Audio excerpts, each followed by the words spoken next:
And we are in a sad, sad state in America when people don't even know what their rights are. Think to yourself right now. Recite to yourself the Ninth Amendment. The Ninth Amendment is the most important text in the entire Constitution and Bill of Rights. The most important piece of words in the Constitution and the Bill of Rights put together. The Ninth Amendment is the one thing that declares us a republic and not a kingdom. It declares that all the rights in the universe belong to the people. And the government cannot deny them, nor can they disparage them, because they all belong to us. The most neglected amendment in the entire Constitution, because it's the most important. Don't tell me there's not a design in this. A revolution is brought against John, bringing us the second document in the genealogy of our Constitution, the Magna Carta of 1215. The Magna Carta is an amazing document. Henry I, a king, wrote the 1100 Charter of Liberties, but the Magna Carta is going to be penned by the people, the barons and lords, technically, but they are still subjects of the king. No rights, no privileges unless the king grants them. But the Magna Carta is the people standing up to the king and saying, you made a promise to us in 1100 that kings would no longer be evil and oppressive. You obviously have no idea how to keep that promise. So now we, the people, are going to rise in our majesty above the king and tell you what you can and cannot do, so you'll keep that promise.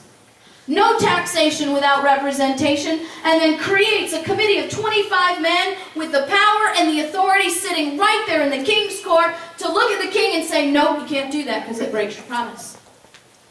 Clauses 39 and 40 of the Magna Carta are our due process. Our 5th, 6th, 7th, and 8th Amendments all come from that. We didn't invent them, we inherited them.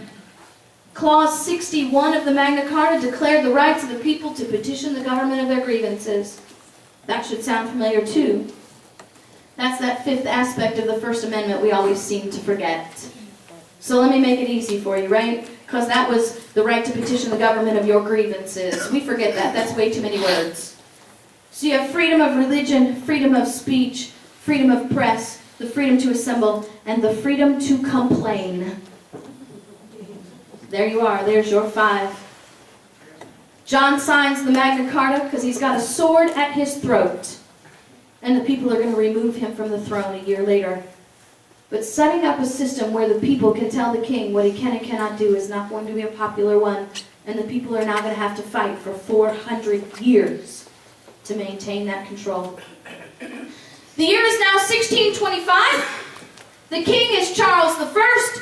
Charles is a massive spending king. They complain that Charles likes to romp about Europe, spending on his every whim and fancy. I'm not quite sure if they played golf back then, but whose money was he spending?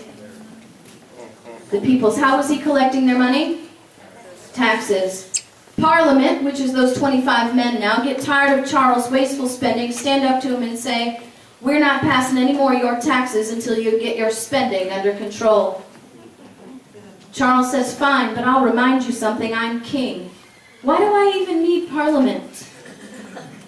And he dissolves Parliament. Perhaps he said, where Parliament refuses to legislate, I'll just go ahead and regulate. Or maybe he held a State of the Kingdom address and said, if Parliament won't pass laws, I will. Because declaring them irrelevant and impotent is the same as dismissing them altogether. But you see, Charles can't pass a tax now because you can't be too tyrannical too fast. But he remembers as a king he has the power of decree. So he issues a decree to collect the people's money, but he's careful not to call it a tax. He calls it a forced loan. 7 knights stand up to Charles and say, tax, mandate tax. We don't care what you call this. This is taxation without representation. And we will not enforce this law, and we will not comply. Charles throws them in prison and denies them their due process, and they die there. But a revolution is born, bringing the 3rd document in the genealogy of our Constitution, the Petition of Right of 1628. The Petition of Right is another list of grievances and says there'll be no taxation without representation regardless of what you call it. Yes, we do have the right to due process, and while we're at it, we're going to add a couple more. You cannot invoke martial law on us unless we're being invaded by a foreign nation, and you cannot quarter soldiers in our homes without our permission, because we didn't invent the Third Amendment either. We inherited it. Charles signs the Petition of Right the same way John did, with a sword at his throat, but the people don't remove him. They allow him to remain king. Charles goes on with his spending, only now he comes up with an excuse. Because the years between 1628 and 1641 are very violent times in Europe, and Charles starts collecting the money from the people, saying, I need your tax dollars, because we've got to fund our allies in these foreign wars. If we don't fund our allies in these foreign wars, the enemies will come after us. Only the people are watching Charles and noticing he's not actually funding their allies. He's funding their enemies. Charles is brought up on charges of treason, found guilty, and sentenced to death. The process that brings us the fourth document in the genealogy of our Constitution, called the Grand Remonstrance of 1641. The Grand Remonstrance is another list of grievances, and it says, the root of all this mischief we find to be a malignant and pernicious design to subvert the fundamental laws and liberties of our kingdom. They said, look, we've been watching tyrants now for 600 years, and we're noticing a pattern. They're using the same bag of tricks over and over and over again. And then they identify those tricks in this document through a list of grievances. Corruption of the court system, infiltration of foreign law, diminishing property rights of the people, the government controlling the churches, the creation of a fiat monetary system to take them off the gold and silver standard, and disarming the people while the government remained armed. The wicked evil plan identified in 1641. Because if you don't know your history, you're doomed to repeat its mistakes. This is not the last time they fight. 40 years later, they have a new king named James II. James II is going the same way as all the other kings, only James has figured out if you're going to steal their liberty, you've got to give them something to distract them. So James issues a decree and says, I'm going to give you something that you've never had before. It's called religious liberty. This religious liberty decree says you no longer have to be a member of the Church of England. You can have church anywhere you want, with any pastor you want. You can preach anything you want, and you can meet with any people you want. Religious liberty. Except the decree did not end there. Because the decree said you can have all those things, but before you have church, you must let the king know where you're meeting, who will be preaching, what will be said, who are you meeting with, and you must promise that you will never, ever, ever say anything that might even be construed as criticism of the king. That doesn't sound like religious liberty to me. That sounds like a 501c3.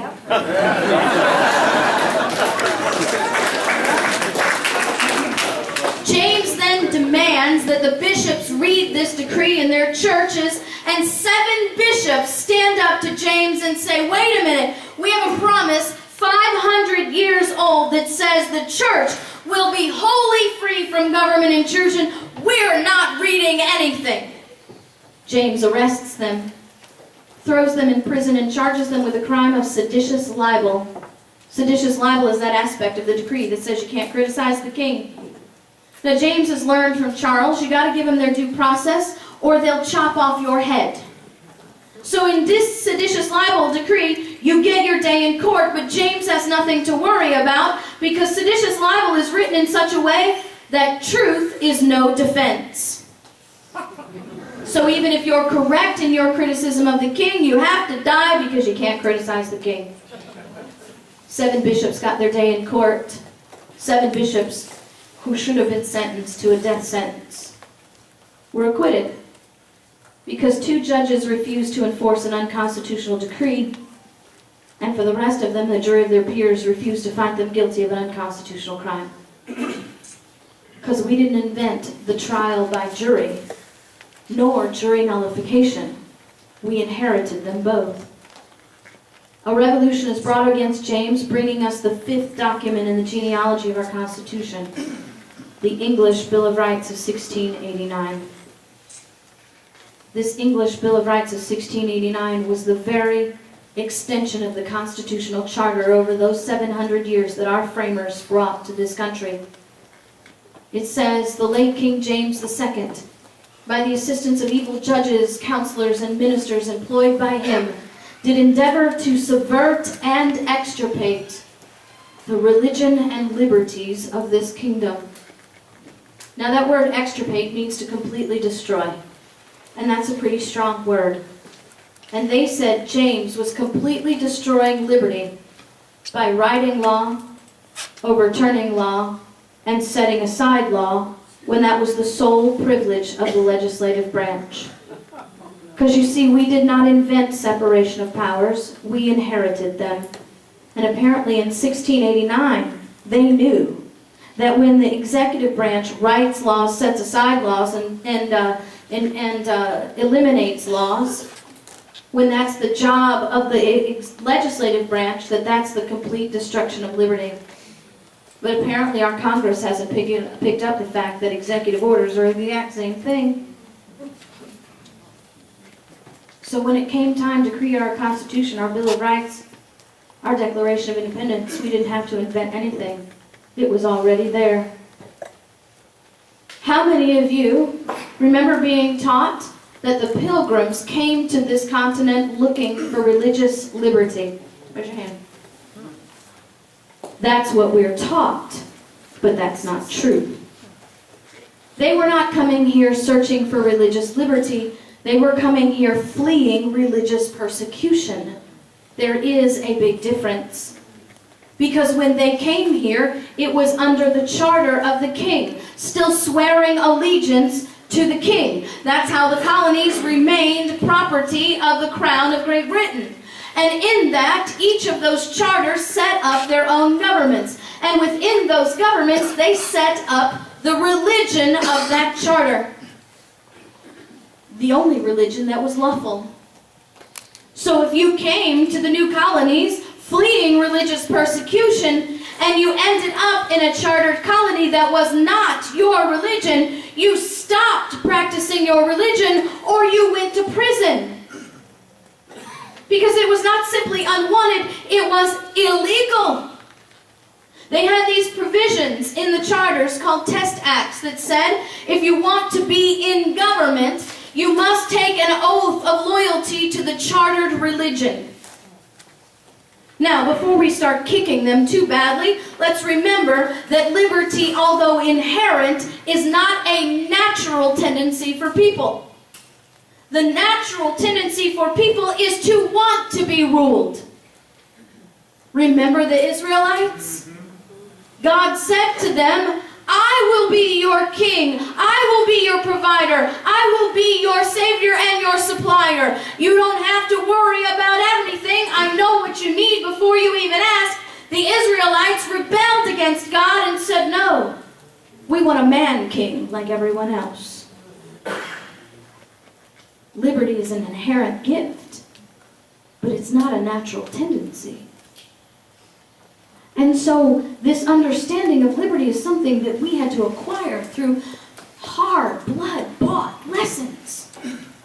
But in their mind, we're fleeing religious persecution, and we can make this charter our religion. The government will enforce our religion, and we will never be persecuted by our government again. Because we'll make sure that everybody in government takes an oath of loyalty to our religion, and then our government will always be us.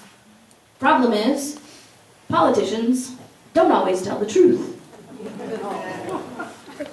Now, I'm not saying they do it all out of malicious evil intent, but imagine this. Because when you're fleeing religious persecution, you don't buy an airplane ticket, hop on a plane in Heathrow, and pick which airport you're going to land in the new colonies. You are literally fleeing. You are quite often bankrupting yourself to buy a ticket, to get on a boat, and and then praying that you live through the journey and you end up where you end up. So what happens if you end up and your people end up in a charter that's not your religion? Do you simply stop worshiping God? No.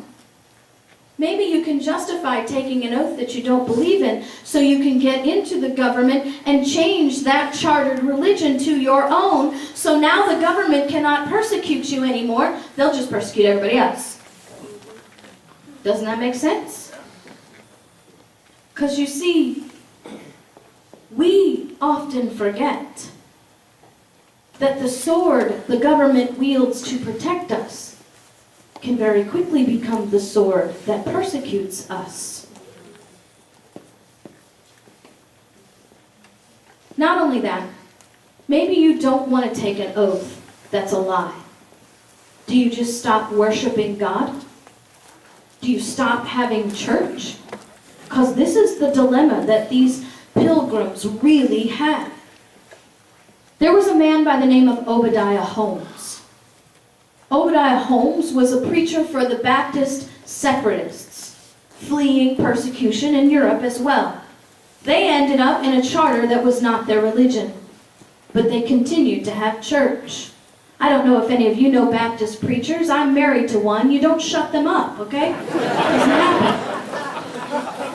So Obadiah Holmes and his people continue to have church, but they do it in secret in each other's homes.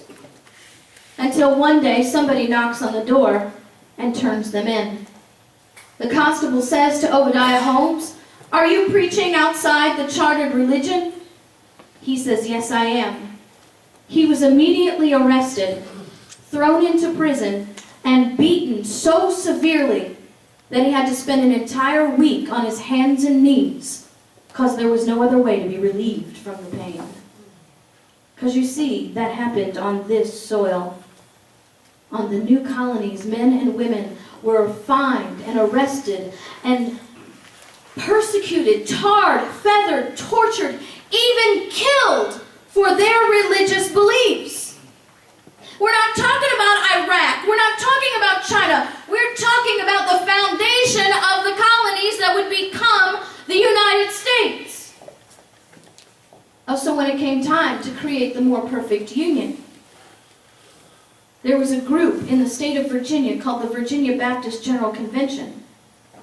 And the Virginia Baptist General Convention was the political power in Virginia. Oh my goodness, Christians being political, heresy. But you see, the Virginia Baptist General Convention, controlling the state of Virginia, was refusing to ratify the Constitution without greater protections of religious liberty. Without ratification of the Constitution, the states would have devolved into 13 independent countries.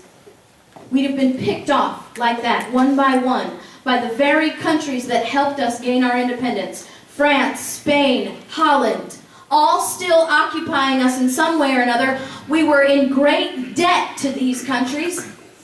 And if we hadn't formed a union, a voice saying we are 13, but we are one in defense of each other, we would have become little Spain, little France, little Holland, and maybe even little piece of Great Britain once all the negotiation was over. The state of Virginia was saying we would rather lose everything that we focused, that we sacrificed life, fortune, and sacred honor to get. Because if we don't have religious liberty, we don't have anything. The leader of the Virginia Baptist General Convention was a man named John Leland.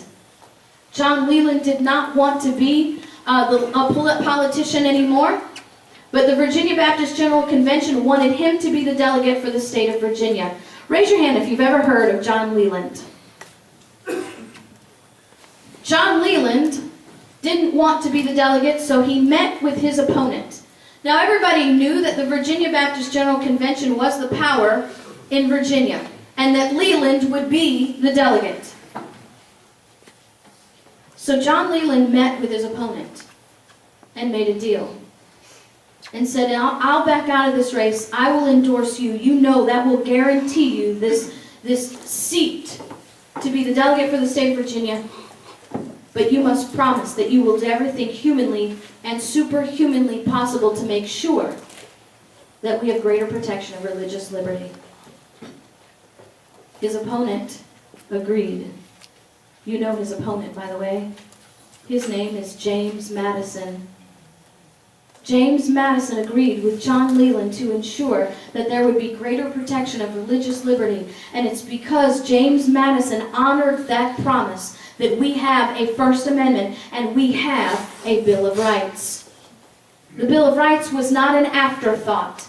I actually debated a liberal professor at the University of Miami School of Law on the interpretation of the Constitution under original intent. And I learned, because I didn't know back then, that the liberals think that the Bill of Rights was an afterthought. Oops, we forgot something. We didn't get it all right. Let's hurry, get back together, and throw some stuff in there. The Bill of Rights was not an afterthought. The Bill of Rights was a condition of ratification of the Constitution. Because if Virginia had failed to ratify, they wouldn't have had the number of states to make a union, and there would have been no union. So we have this now. What does separation of church and state mean? Because I know you've all heard that, and you're inevitably going to hear somebody say, well, that's just something that Thomas Jefferson wrote in a letter. That's not even in the Constitution. Well, that's maybe what you heard, but the truth of the matter is, Thomas Jefferson, you know now, did not invent separation of church and state. He took it from Henry I. Separation of church and state is in the Constitution. It says, Congress shall make no law establishing a religion or prohibiting the free exercise thereof. That is our framers' rendition of the church will be wholly free from government intrusion. That's right.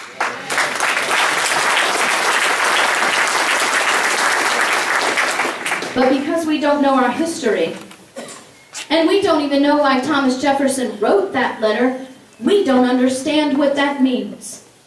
Thomas Jefferson did not wake up one morning with a random thought, let's sit down and write the Danbury Baptists a letter today. Thomas Jefferson was responding to a letter that the Danbury Baptists had written to him. The Danbury Baptists wrote Thomas Jefferson a letter right after he was elected president, encouraging him. We're so glad you're president, because they helped him get elected. But we just want to make sure, now that you're president, that you still believe the same things that you said you believed when we helped you run. We appreciate, they said, the stand that you took in defense of religious liberty, and we just want to make sure you are still on board. Thomas Jefferson replied, it is with sovereign reverence that I contemplate that act of the whole American people which declared that Congress shall make no law establishing a religion or prohibiting their free exercise thereof, thus building a wall of separation between the church and the state. He said, I may be president, but I also recognize that I am one man, and it was not me who ratified the Constitution, it was the whole American people, and who am I to overturn what a whole American people said? What was that stand that Thomas Jefferson took for religious liberty? But we don't teach that history either.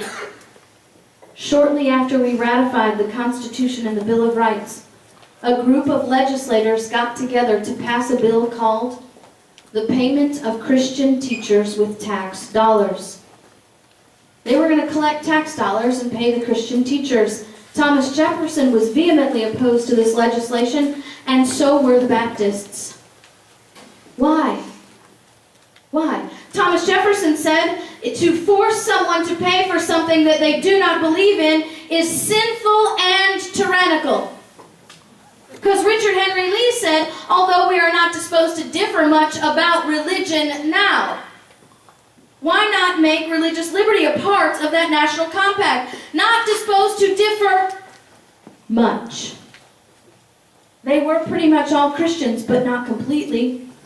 And Thomas Jefferson says if you force the non-Christians to pay for the Christian teachers through the taxation, that is sinful and tyrannical.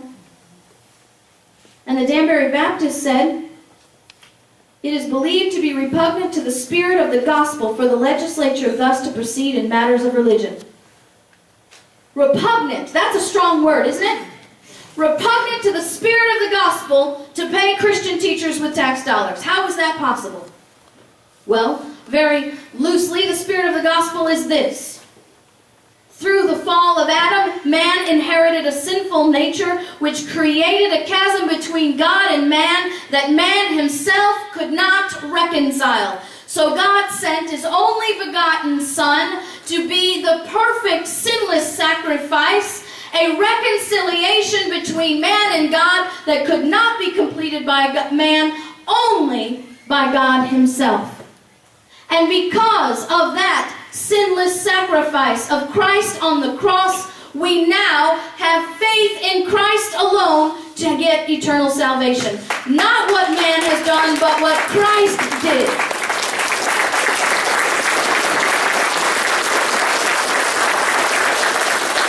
The spirit of the gospel is very simply, God is sufficient for eternal salvation. So how is it that the payment of Christian teachers through tax dollars is repugnant to that spirit? Well, it's the same thing that Jesus said to Nicodemus.